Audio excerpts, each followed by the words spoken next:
पाकिस्तान, जिसे अक्सर दुनिया के सबसे भ्रष्ट देशों में गिना जाता है, एक बार फिर सुर्खियों में है। कंगाल देश जहां जनता जूझ रही है, लेकिन नेताओं और अफसरों की बेशर्मी देखने लायक है। खासकर रक्षा मंत्री ख्वाजा आसिफ की हरकतें और उनके खुलासे। ख्वाजा आसिफ ने हाल ही में एक टीवी इंटरव्यू में कहा कि पाकिस्तान के नेताओं पर अक्सर रिश्वत और भ्रष्टाचार का आरोप लगाया जाता है, लेकिन असली खेला तो नौकरशाह और आर्मी अफसर खेलते हैं।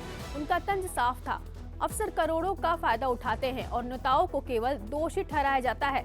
आसिफ ने उदाहरण देते हुए कहा कि पंजाब के पूर्व मुख्यमंत्री उस्मान बुज़दार के करीबी एक शीर्ष नौकरशाह ने अपनी बेटियों की शादी में 4 अरब रुपए का गिफ्ट लिया और रिटायर हो गया। यानी भ्रष्टाचार का यह खेल इतनी सहजता के साथ चला जाता है कि कभी किसी को सजा तक नहीं मिलती। ख्वाजा आसिफ ने मजाकिया लहजे में कहा, राजनेताओं को न तो विदेश में जमीन मिलती है और न ही नागरिकता। वे पूरी जिंदगी चुनाव लड़ने और जनता का सामना करने में बिता देते हैं। असली माल तो नौकरशाह खाते हैं। फिर भी नेताओं को हर चीज के लिए दोषी ठहराया जाता है। लेकिन सिर्फ नौकरशाही नहीं, पाकिस्तान की सेना भी अरबों का बिजनेस ग्रुप है। खबरों के मुताबिक पाकिस्तानी सेना 100 से ज्यादा कंपनियां चलाती हैं, जिनमें से कई अत्यधिक मुनाफा कमाती है और इस खेल में सबसे बड़ा फायदा आर्मी चीफ आसिम मुनीर को होता है। ख्वाजा आसिफ के सीधे तंज करते हुए कहा कि अमेरिकी नेता खुलेआम इजराइल से रिश्वत लेते हैं। अगर मुझे रिश्वत लेने पड़े तो मैं उससे पिछली कमरे में चुपचाप कर लूंगा। उनका बयान वायरल हो चुका है और इस पर लोग हंसते हुए भी सोच रहे हैं कि इतने कंगाल और भ्रष्ट देश का भविष्य क्या होगा।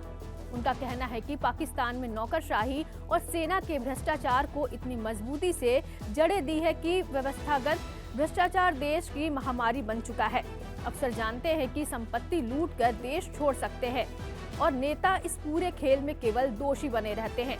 तो सवाल यही है कि कंगाल देश पाकिस्तान का भविष्य किसके हाथ में जाएगा? नेताओं की बेशर्मी, नौकरशाहों की संपत्ति और सेना के अरबों के नेटवर्क के बीच आम जनता की जिंदगी अब किसकी देखरेख में है? एक तरफ ख्वाजा आसिफ की मजाकिया बातें और दूसरी तरफ अरबों के सौदे और भ्रष्टाचार का खेल। यही है पाकिस्तान की सच्चाई और इस खेल में हंसते हंसते बयान देने वाले नेता पूरे देश की किस्मत पर हावी है।